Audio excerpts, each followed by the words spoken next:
Kita lanjut untuk soal yang nomor 4. Nah, di sini dikatakan bahwa propana ini gas tidak berwarna dan tidak berbau dan dapat digunakan sebagai bahan bakar. Energi yang diperoleh dari pembakaran gas C3H8 dengan gas oksigen berlebih menghasilkan karbon dioksida dan air pada 25 derajat dan 1 atm. Nah, kalau yang dilepaskan pada pembakaran 1 mol propana itu adalah 2.220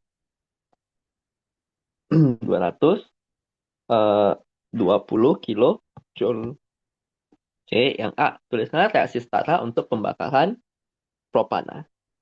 Oke, nah berarti di sini kita tahu itu propana kan C3H8 ya. Ini dalam fase gas. Nah, kalau dibakar itu kan artinya kita akan reaksikan nanti dia dengan O2. Oke.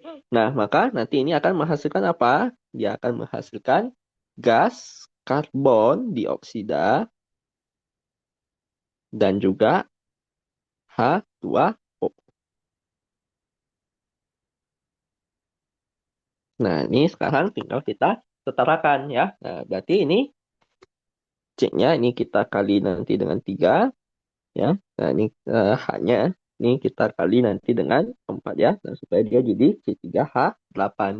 Nah, ini O-nya ada berapa? 6 tambah 4, 10 ya. Berarti ini kita mesti kalikan nanti dia dengan 5.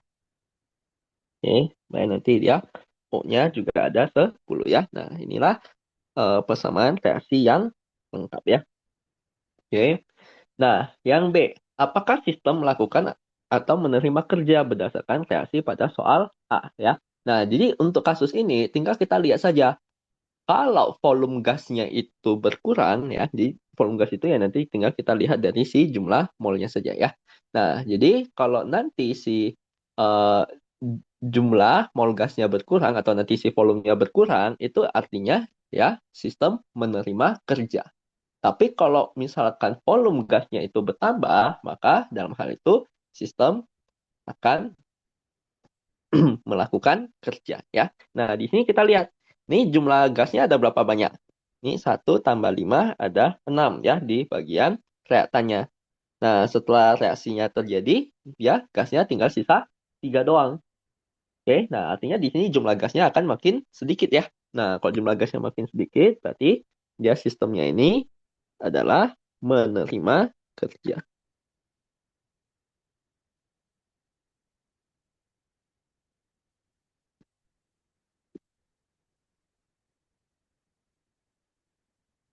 Oke. Nah, kemudian untuk yang ke C, hitunglah kalori yang dilepaskan ke lingkungan dari pembakaran 454 gram gas C3H8. Nah, tadi kan kita udah tahu nih bahwa pembakaran 1 mol, oke, pembakaran 1 mol dia ngasilin sebanyak 2.270. Nah, berarti kita perlu tahu dulu ini totalnya ada berapa mol ya. Berarti tinggal kita hitung jumlah mol gas dari C3H8 itu adalah ambil masanya, bagikan saja dengan si MR-nya. Oke, nah MR-nya C3H8 ya. Nah, ini tinggal Anda hitung dari tabel periodik saja ya. Nah, yang udah disediakan di soal. Nah, ini nanti jadinya adalah 44,094. Sehingga kalau kita hitung, maka akan didapati nilainya di 10,296 mol. Nah, itu adalah jumlah mol dari gas C3H8-nya ya. Nah, tadi kan kita sudah tahu nih bahwa ketika dia pembakaran 1 mol, dia melepas sebanyak 2.220. Berarti di sini jumlah kalori yang nanti dilepaskan itu adalah sebanyak apa? Ya, kalau dilepaskan nanti berarti minus ya. Nah, berarti minus nanti ini. Sorry, ini berarti kita ambil si jumlah molnya yaitu 10 kali 296 kalikan nanti dengan, nah ini minus dari berapa? Nah, minus dari 2.220 kilojoule. Oke. Nah, sehingga nanti ini akan didapati nilainya itu adalah,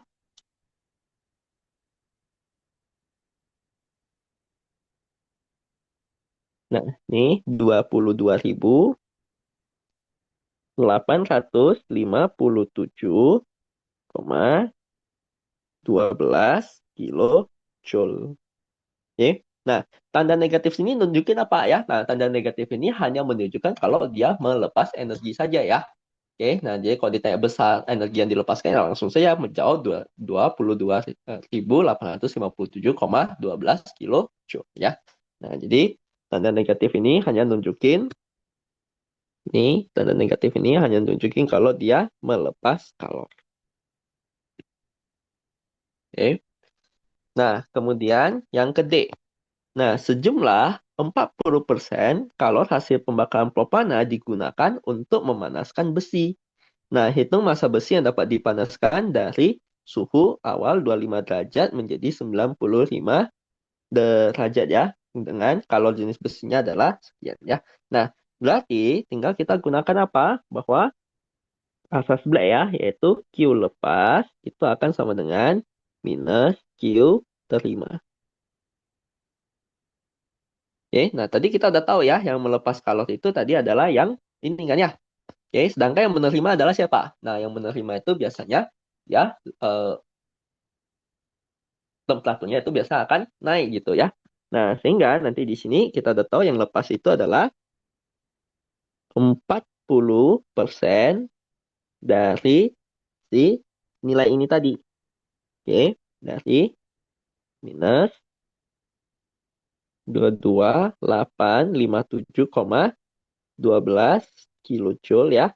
Nah, ini akan sama dengan minus ya. Yang menerima kan adalah besi ya. Nah, ini tinggal gunakan MC delta T ya. Nah, ini adalah massa dari si besi ya. Nah, dikalikan nanti dengan kalau jenis besinya adalah 0,444. Oke. Nah, tapi di sini dia masih dalam satuan joule. Kita maunya di sini kan kilojoule ya. Nah, jadi kita maunya nanti ini juga satuannya adalah kilojoule ya. Nah, dari joule ke kilojoule kita tinggal bagi dengan 1000. Nah, kalikan nanti dengan perubahan temperaturnya adalah dari 25 ke 95 ya. Nah, maka di sini coret ya. Nah, maka nanti di sini ya, massa besinya itu nanti adalah, nah ini kan udah sama-sama nanti ini dalam kilojoule ya. Nah, ini tinggal kita hitung saja dengan kalkulator, maka akan didapati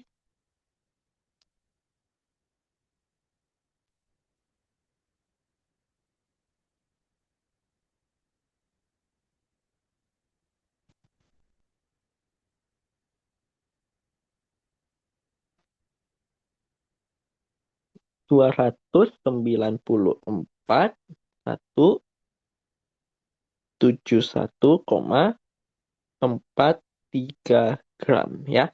Nah, dia maunya kan dalam satuan kilo kan. Tinggal kita bagi nanti dengan 1000 dapati 294,171 kilogram.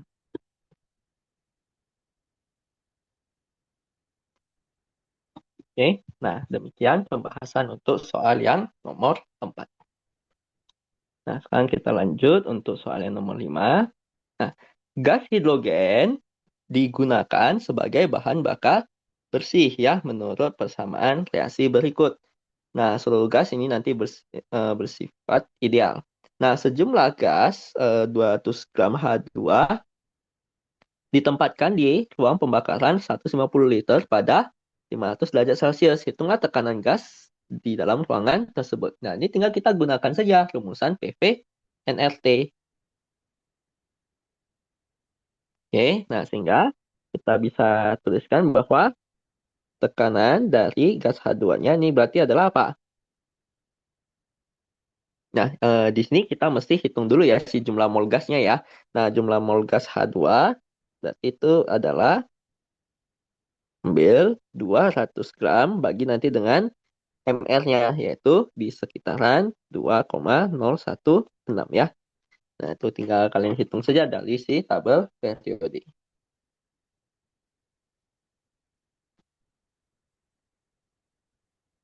Nah, sehingga nanti akan didapati di sekitaran 99,206 mol.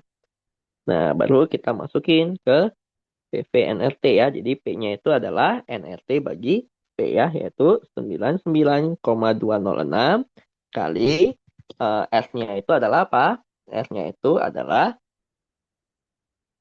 tetapan gas ideal 0,082 kalikan temperaturnya 500 derajat, ingat ubah ke Kelvin. Jadi tambah 273. Nah, bagikan nanti dengan volumenya. Volumenya kan adalah 150. Nah, sehingga kita akan dapati bahwa nilainya itu adalah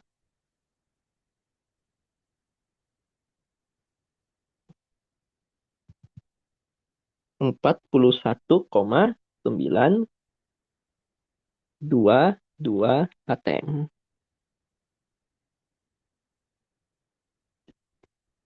Ya, jadi kalau kita berbicara gas ideal ya, maka rumus yang kita pakai itu ya hanya si PV NRT saja ya. Nah, yang ke B. Gas oksigen dialirkan ke dalam ruang pembakaran tersebut untuk bereaksi dengan seluruh gas H2 yang tersedia. Nah, tentukanlah tekanan total sebelum terjadi reaksi pembakaran ya.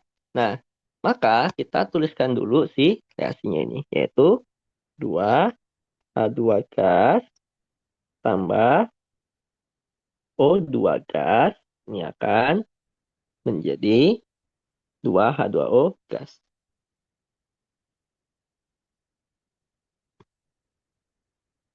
Nah, jadi langsung kita bikin si tabel MBS-nya saja. Nah, kalau reaksi kita itu dia semuanya dalam fase gas, dalam seperti pada kasus ini, nah maka si MBS-nya ini ya kita bisa langsung gunakan apa? Kita bisa langsung gunakan tekanan saja. Ya, jadi kalau misalkan dia semuanya dalam gas seperti ini, jadi kita bisa langsung gunakan si MBS-nya ini nggak usah kita pakai dalam jumlah mol, tapi kita pakai di dalam tekanan saja, ya. Nah, sehingga kita tahu bahwa nih H2-nya itu kan ada sebanyak 41,922 atm kan ya. Nah, di sini dikatakan apa? Bahwa dia tepat gas oksigen dialirkan ya untuk tepat bereaksi. Nah, tepat bereaksi itu tadi kan mereka akan sama-sama habis bereaksi. Nah, sehingga kita tahu bahwa H2 yang bereaksi itu juga adalah 41,922 atm. Dan nanti si O2-nya berarti tinggal apa? Bagi 2 kali 1. Ya, berarti dapati 20,961 atm. Ya, nah maka ini mula-mulanya juga akan ada 20,91 atm. Maka P total sebelum terjadi pembakaran itu adalah tinggal dijumlahin saja ya. Totalnya kan cuma ada H2 sama O2 saja kan. Nah, langsung kita jumlahkan saja, yaitu 41,922 ditambahkan nanti dengan 20,961. Maka ini tinggal dihitung, maka dapati nilainya adalah 62,883 atm. Oke, nah itulah tekanan total yang sebelum terjadi reaksi pembakaran ya. Jadi langsung kita jumlahkan saja. Oke, nah kemudian yang ke C. Setelah reaksi ini terjadi pembakaran secara sempurna, hitung tekanan uap air yang dihasilkan. Berarti ini tinggal kita tarik ke sini. Nah, ini berarti bagi 2 kali 2 ya. Maka ini juga akan ada sebanyak 41,922 ATM. Nah, ini berarti yang terbentuk itu adalah 41,922 ATM ya. Nah, sehingga di sini tekanan uap air yang dihasilkan itu berarti adalah ini ya 41,922.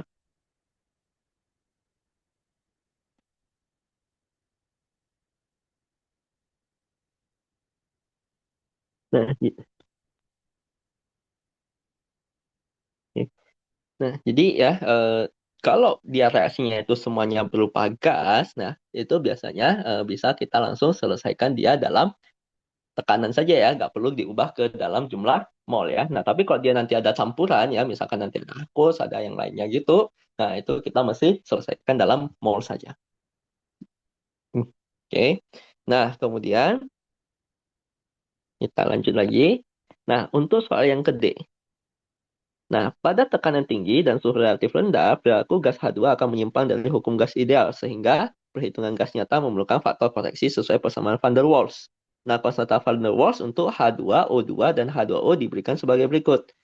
Nah, ini nilai masing-masingnya sudah diberikan ya.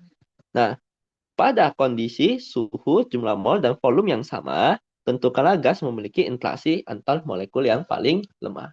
Nah, kita sudah tahu koreksi van der Waals ini ada dua faktor koreksinya ya, yaitu nanti ada faktor koreksi tekanan, yaitu nanti kaitannya dengan si A ini ya, dengan variabel A ini, dan koreksi volume nanti dia kaitannya dengan B. Nah, B ini dia kaitannya apa ya? Nah, B ini dia akan sebanding dengan ukuran partikel gas. Nah, sedangkan nilai A ini nanti dia kaitannya adalah interaksi, dia akan sebanding nanti dengan nilai interaksi antar molekulnya.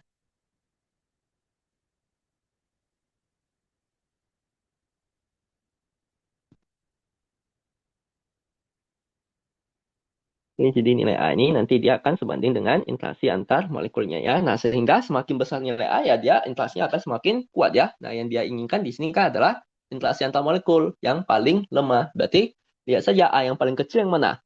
A yang paling kecil itu ada di gas H2 ya. Berarti interaksi antar molekul yang paling lemah itu terjadi di gas H2.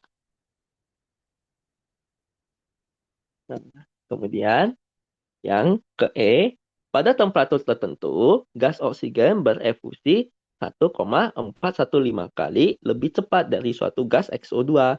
Nah, tentukanlah nyawa XO2 tersebut ya. Nah, kita tahu bahwa laju efusi ya dari gas O2 bandingin dengan laju efusi dari gas XO2 ini akan apa? Sama dengan akar dari perbandingan dari si massa molekulnya ya. Massa molekulnya si gas XO2 per massa molekulnya nanti si gas O2 ya. Nah, jadi dia berbanding terbalik. Nah, kita tahu bahwa laju efusi gas O2 itu 1,415 kali lebih cepat ya. Berarti ini 1,415 kali dari laju efusi gas XO2. Nah, ini akan sama dengan akar dari, nah MR-nya XO2 berarti apa? Nah, MM-nya XO2 berarti itu nanti adalah MM-nya si X ditambahkan dengan 2 kali MM-nya si O. Nah, bagi nanti dengan ini 2 kali MM-nya O. Nah, sehingga ini bisa kita coret ya. Nah, kuadratkan kiri kanan, maka kita akan dapati ya, ini 1, ini 1, ini 1,415 dikuadratin. Oke, ini didapati nilainya adalah di sekitaran 2,002225. Nah, ini akan sama dengan ini MM-nya si X ditambah nanti dengan 2 kali MM-nya O. MM-nya O kan 16 ya. Berarti 2 kali 16 itu 32.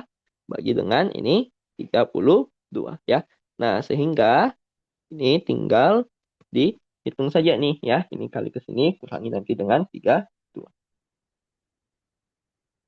Oke, maka kita akan dapati mm-nya si X itu nanti adalah 32,0712 gram per mol. Nah, kalau kita sudah punya nilai dari MR-nya, jadi tinggal kita cek di tabel periodik saja. Ya. Nah, sehingga kita tahu bahwa nanti X ini adalah apa? Nah, di tabel periodik, yang MM-nya 32,07 siapa?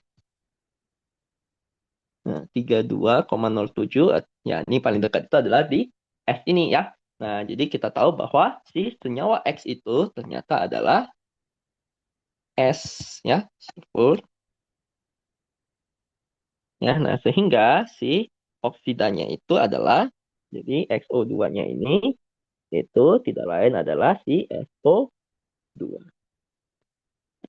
Oke, nah demikianlah pembahasan untuk soal yang nomor 5.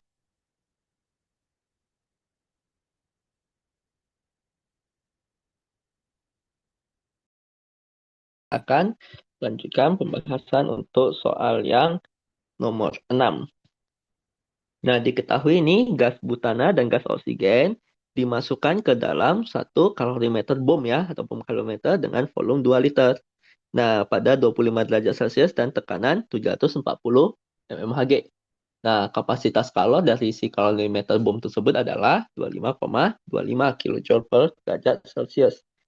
Nah, gas C4H10 dalam campuran tersebut ya terbakar habis ya. Di sini C4H10-nya disolid dan dibilang terbakar habis menjadi air dan gas karbon dioksida sesuai persamaan kimia di bawah ini.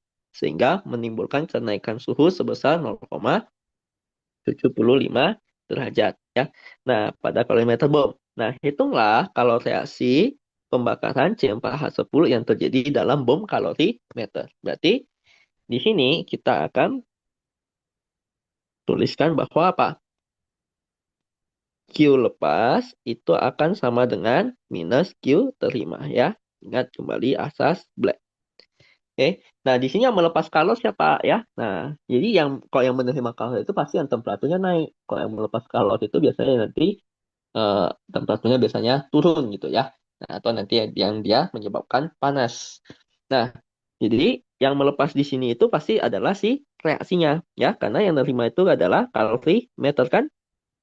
Nah, berarti ini adalah minus Q dari si kalorimeter. Nah, sehingga kita bisa tuliskan ini adalah apa? Minus dari, nah Q kalorimeter itu adalah kapasitas kalorimeter kali dengan perubahan temperaturnya. Nah, maka kita bisa tuliskan nanti ini jadinya adalah reaksi ini nanti kan sama dengan minus dari, nah kapasitas kalornya itu kan adalah 25,25.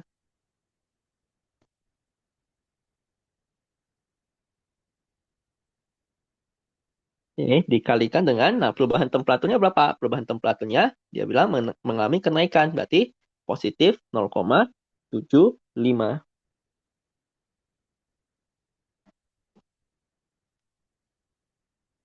Nah, sehingga nantinya akan didapati nilainya adalah minus 18,9375 kilojoule. Oke, nah itu adalah CQ reaksinya. Ya. Nah, kemudian yang B. Jika diketahui pembakaran eh, C4H10 pada volume tetap dan 25 derajat Celcius adalah minus 2878 kJ per mol, hitunglah jumlah mol C4H10 yang dibakar dalam bom kalorimeter. Nah, kita tahu bahwa yang namanya Q reaksi ya. Nah, ini kan adalah apa? Nih, nilai yang diberikan ini itu kan sebetulnya adalah kalor dari pembakaran 1 mol kan ya. Nah, jadi kalau Q reaksi itu nanti adalah apa? Ya, itu pasti kan di dalamnya kita gak cuma punya 1 mol doang, kita punya N mol si C4H10 ya. Jadi kita ambil N-nya dikalikan nanti dengan si nilai ini minus 2878 kilojoule ya. Nah, ini Q reaksinya berapa? Q reaksinya itu tadi adalah minus 18. Oke, berarti ini minus 18,9375 itu akan sama dengan jumlah mol C4H10 kali dengan minus 2878. Sehingga jumlah mol dari C4H10 itu akan menjadi ini 18. Oke, 18,9375 bagi dengan 2878 ya. Nah, maka nanti ini akan didapati nilainya di sekitaran 6,8 kali dengan 10 pangkat minus 3 mol. Nah, itulah jumlah mol C4H10 yang terlibat dalam si pembakaran ini. Oke. Nah, yang C. Tentukanlah komposisi ya persen mol dari C4H10 ya di dalam campuran sebelum bereaksi ya. Nah, oke, nah berarti di sini kita sudah punya jumlah mol C4H10 ya. Nah, jumlah mol campurannya berapa ya? Nah, jumlah mol campurannya yang mesti kita hitung dulu dari si informasi ini. Oke, nah ini kan dia ada gas butana dan oksigen ya dia masukkan dalam kalorimeter dengan bervolume 2 liter dan ini kan ya. Nah, berarti jumlah mol campurannya itu akan menjadi ya tinggal masukin lagi ya PV PV NRT ya sehingga ini adalah PV bagi RT. Nah, P-nya berapa? P-nya itu tadi adalah 740 mmHg ya. Nah, ubah ke ATM tinggal bagi 760.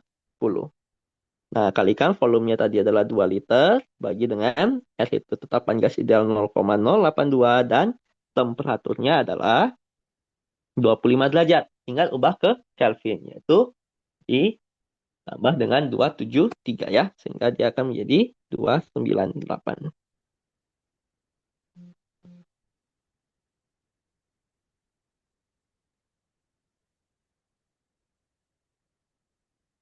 Nah, sehingga di sini kita bisa menuliskan nanti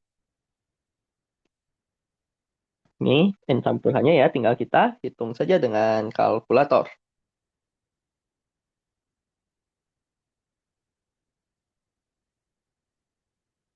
Nah, sehingga kita akan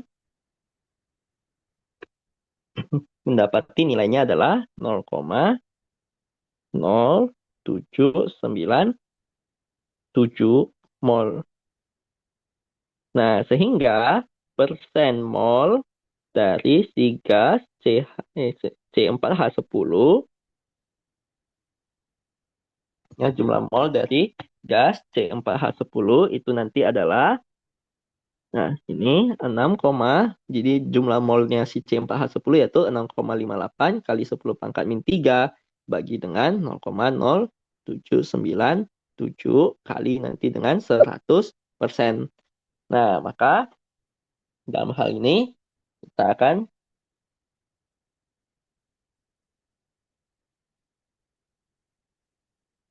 ini kita akan mendapati nilainya adalah di sekitaran 8,256%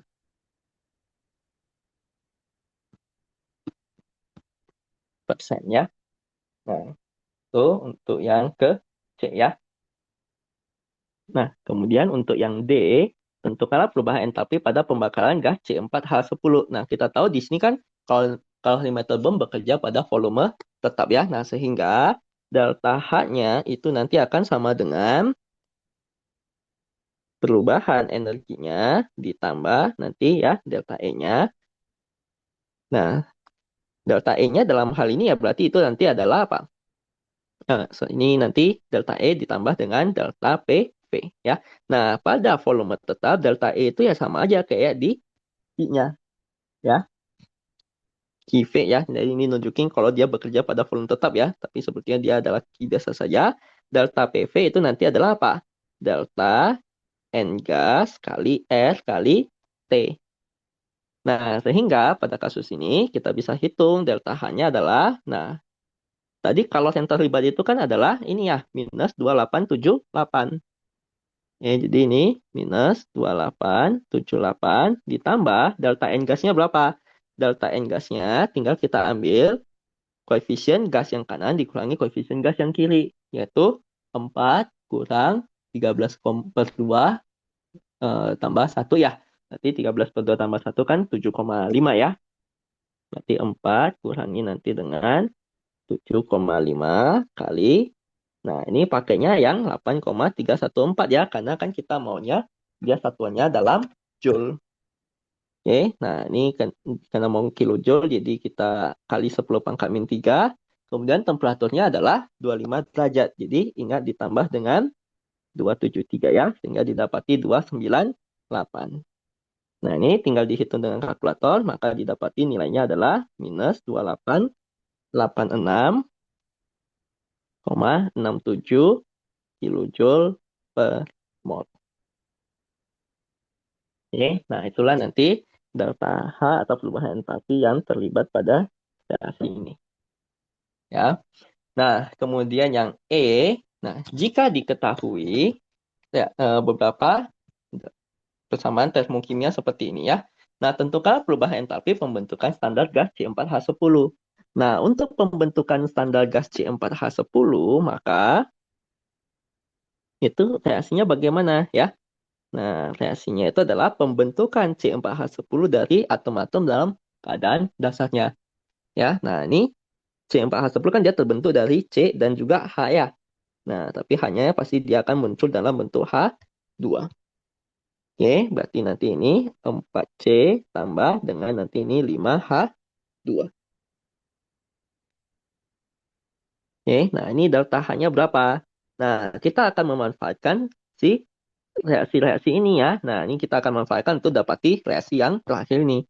Nah, maka pertama-tama ya berarti kita mau si C-nya ini ya. Yang pertama ini kita mau kali dengan 4. Oke, jadi kalau reaksi pertama kita kali 4, jadinya adalah apa? Ini kali 4 jadi 2, O2 gas. Ini akan menjadi 4 CO gas ya. Nah, ya otomatis ya delta H-nya juga kita kali 4 ya. Yaitu 4 kali min 110,5. Oke, ya. Nah, ini akan didapati minus 442. Nah, kemudian yang kedua, nah ini kan dia mau oke, nah sekarang kan kita mau hilangin nanti si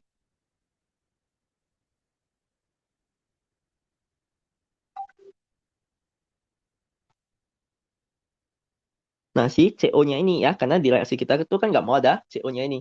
Ya, nah berarti ini juga mesti kita kali dengan 4 nantinya ya. Ya, yaitu nanti ini adalah 4 CO, ya, ini nanti jadi 2O2. Nah, ini nanti akan jadi 4 CO2 gas ya. Nah, maka ini nanti delta H-nya juga kita kali 4.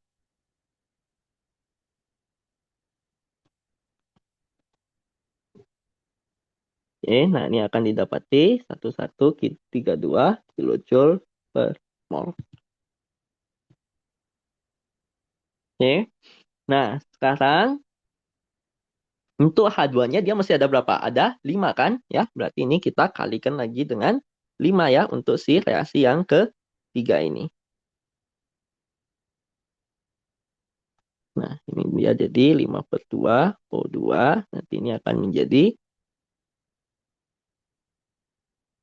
5H2O.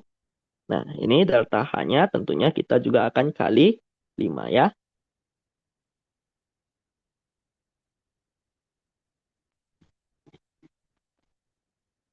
Nah, ini akan didapati 1429. Oke. Nah, maka dari ketiga reaksi ini saja kita sudah mendapati apa? Ya, nah dari ketiga reaksi ini saja ya. Kalau kita ini saya pindah agak ke atas dulu. Nah, ini kalau kita jumlahkan ya, maka dia akan menjadi Nah, ini 4CO kan nanti habis ya. Oke, sehingga nanti ini kita akan dapati bahwa 4C ditambah 5H2 gas ya. Nah, ini O2-nya ada sebanyak apa? Ini 2 tambah 2 tambah 5 per 2 ya. Berarti itu 13 per 2. Nah, ini akan menghasilkan 4 CO2 gas sama 5 2O liquid. Oke, dengan nanti ini delta H-nya apa? Delta H-nya ya tinggal kita jumlahin saja yang ketiga ini. Yaitu 442 tambah 1132 tambah 1429 ya. Nah, dapat ini minus 3003 kilojoule per mol. Oke. Nah, ini sekarang tujuan kita adalah mau menghilangkan CO2 sama CO2H2O ini. Ya, sehingga nanti di kanan akan ada C4H10. Nah, ini bisa kita dapat dari mana? Ini bisa kita dapat dari ini. Kalau pembakarannya ini tadi. Ya, nah tapi kita mesti balik dulu sih persamaannya ya. Jadinya adalah apa kalau kita balik? Itu adalah 4 CO2 tambah 5 H2O. Nah, itu akan menjadi C4H10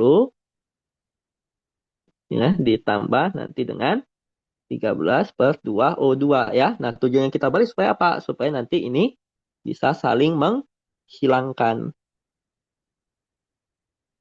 Oke, nah ini delta H-nya berapa? Delta H-nya sudah kita hitung di yang sebelumnya tadi. Oke, delta H-nya sudah kita hitung di yang sebelumnya tadi, yaitu minus 2886 kan. Nah, cuma kan di sini reaksinya kita balik nih.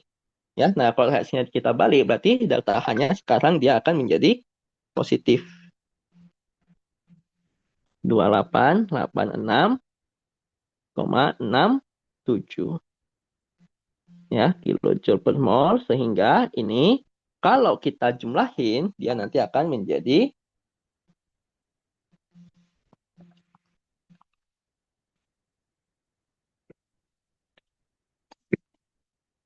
ya min 116,3 kilojoule per mol. Oke ya, nah sehingga inilah nanti yang kita sebut sebagai entalpi pembentukan dari si gas C4H10-nya. Ya.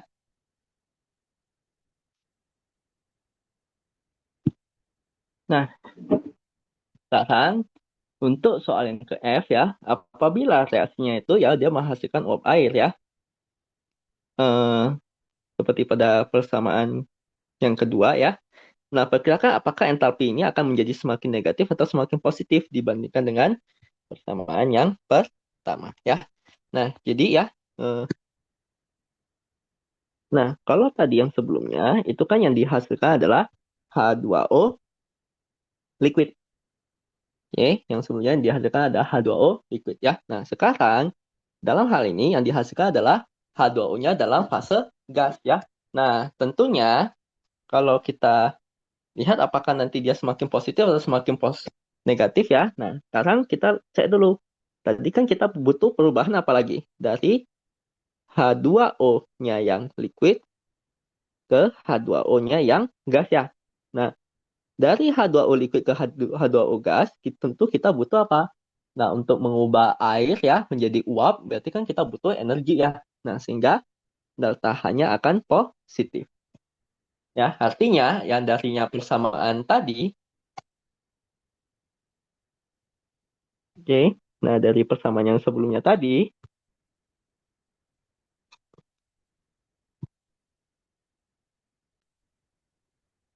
yang mula-mulanya ini liquid ya. Nah, supaya nanti dia bisa menjadi gas, berarti kita perlu tambahkan lagi dengan si delta H ini kan. Yang mana delta H-nya ini dia bernilai positif ya. Nah, kalau kita ditambahkan dengan suatu nilai positif, maka nilainya akan semakin positif. Ya, karena kita untuk mengubah air dari liquid menjadi gas itu ternyata kita butuh energi tambahan lagi ya. Nah, makanya nanti dia entalpi reaksinya itu cenderung akan semakin positif nantinya ya. Oke, nah demikianlah pembahasan untuk soal UTS Kimia Dasar tahun 2004 2000 2024 2025 ya. Nah, kembali lagi ya, nih saya mengingatkan. Nah, untuk Anda coba menghitung ulang ya semua hasil-hasil hitungan yang ada di sini ya, karena pembuat video juga bisa ada kemungkinan dalam salah melakukan perhitungan ya. Nah, bagi yang ingin bertanya ya, silakan Anda drop saja pertanyaan-pertanyaan tersebut di kolom komentar dan akan seberusaha mungkin untuk saya jawab nantinya. Oke, sampai jumpa nanti di sesi video yang lainnya.